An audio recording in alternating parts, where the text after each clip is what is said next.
Welcome back to the C Space Studio. I'm James Kotecki. We are here at CES 2024 with a many-time return guest, and for a very good reason, Shelley Zalis, the founder and CEO of the female Quotient. Welcome back to the C Space Studio. Well, you know how much I love talking to you every single year. Well, you always bring us some great insights, and you have the Equality Lounge here at CES. Let's just contextualize for people the female Quotient, the Equality Lounge, and the work that you're doing here right now. Well, I mean, we started at CES, and that's where it all began, and I think it is almost 10 years. I think this is our 10 years that we have been hosting our Equality Lounge at CES, and it started as a walking tour, Girls Gone Walking on the floor of CES. Yesterday, we had over 300 women walking the floor, and it was really quite remarkable. And you and I have talked about that, those first few walks that you took in the earlier days, kind of people being almost surprised to see that many women on the floor at once. Does it have the same impact? Does it feel the same way? I mean, 300 is a lot of folks, so what was the feeling like? It was remarkable. You know, I always say a woman alone has power, collectively we have impact. And, you know, when you're walking the floor by yourself, you're invisible.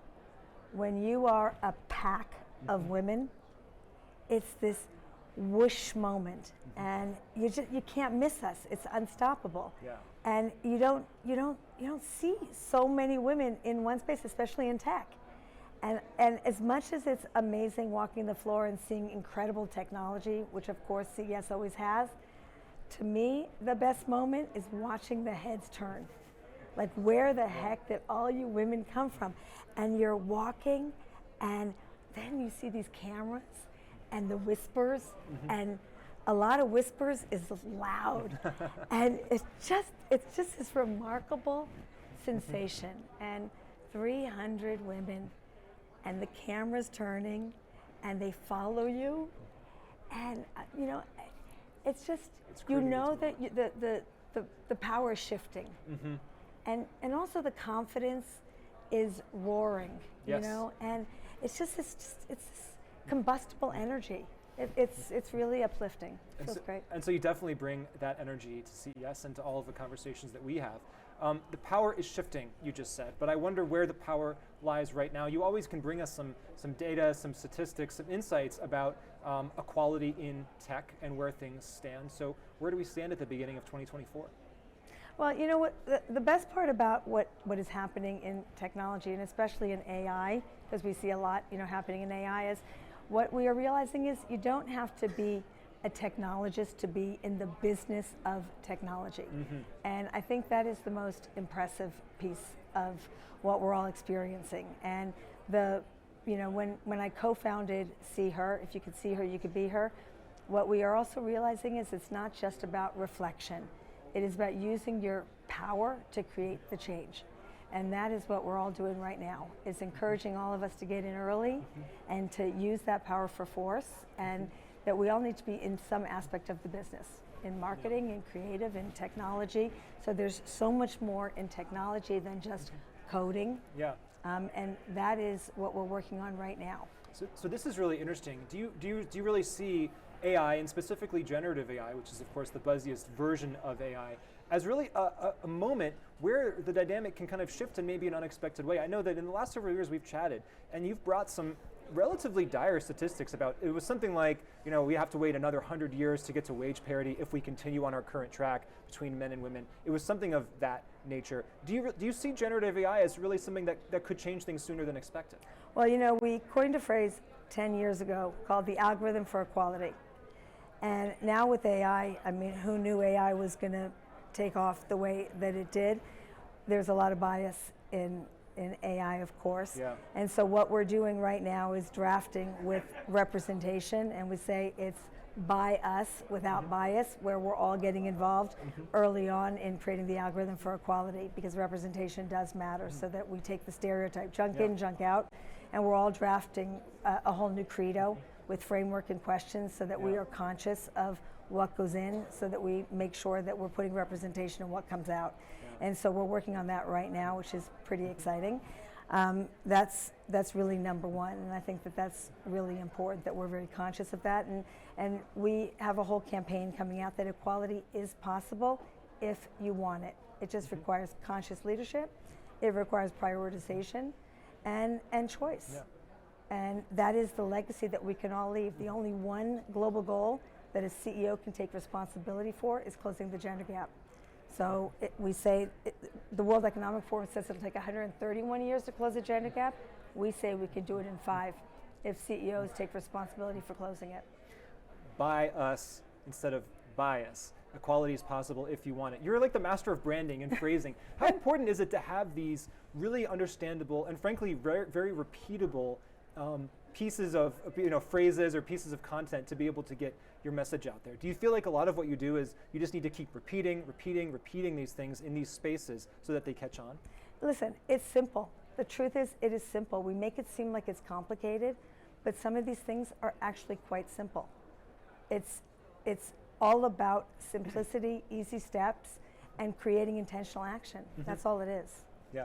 How does your work, I mean, you've often talked about gender parity, talking about other forms of diversity. There's many different kinds of diversity and equality that we can be talking about in terms of racial diversity, neural divergency, diversity, all different types of folks, that want to be involved in the conversation. And it plays into nicely, I think, the human security for all concept that CES has had for the past couple of years, which is how technology can help all human beings kind of flourish. So where does your work fit into that broader framework, and maybe do you have, if your work has largely been about up-leveling women in this area, do you have advice or thoughts about how to bring other people into the fold? We're about inclusivity and welcoming everybody, and we say that all are welcome, no exceptions. So race, religion, age, intersectionality, all are welcome. So we're about everything. We talked a little bit before we started.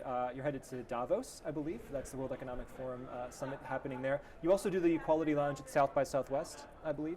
How does CES kind of fit into this framework? How do you see CES as fitting into the nexus of these kind of events? Listen, I think that CES is about tech, and tech is the underbelly to absolutely everything. So I think CES is the foundation where it's about tequity, really. Yeah. I think that it is the tequity? Is that another one that you coined? That's a good one.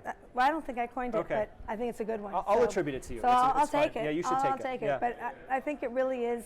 I think it's the future. I think that technology is really the future for everything. Yeah. And one of the things that we are working really hard at is the democratization, using technology to democratize the entire system. And we're actually working on something really exciting for Davos, which is the democratization of education. So we're working on using AI to eliminate textbooks, especially for women in underrepresented parts of the world. Wow. So hopefully we'll have a little demo to showcase by then. And I believe the data is if you can level up women using education, especially in underdeveloped parts of the world, that is one of the biggest uplifts that you can get economically. Is that right? So we're going to have an experiment for women in villages in Africa and India and either Pakistan or Afghanistan. We're waiting to see. And if that rolls out and we can eliminate textbooks, women can't afford textbooks all over the world, that is the beginning of something really remarkable. Is the idea that it would be a kind of a ChatGPT type interface where instead of having a textbook, you could just ask it a question or ask it to riff on a topic, and it would basically output the information? We're going to apply it first to the healthcare field to help women become nurses in those villages. Fantastic. That's fantastic. Do you have you talked about trying to bridge the gap in 5 years as opposed to 130 plus years. Do you have another prediction about the future or a hope for the future that other people kind of think is implausible but that you're going for? Future could be female if we enable it and give the opportunities that women have earned. I love it. And sometimes I just like to let the sound bites sit there because that's a good one, and they should. That's great. I have a few more interviews here in the C Space Studio today. Is there a question that you think I should ask others who are sitting in your chair? I really, I have a big wall when you walk in to our Equality Lounge in Davos, and it says, "Equality is possible if you want it." And it's just a very simple question.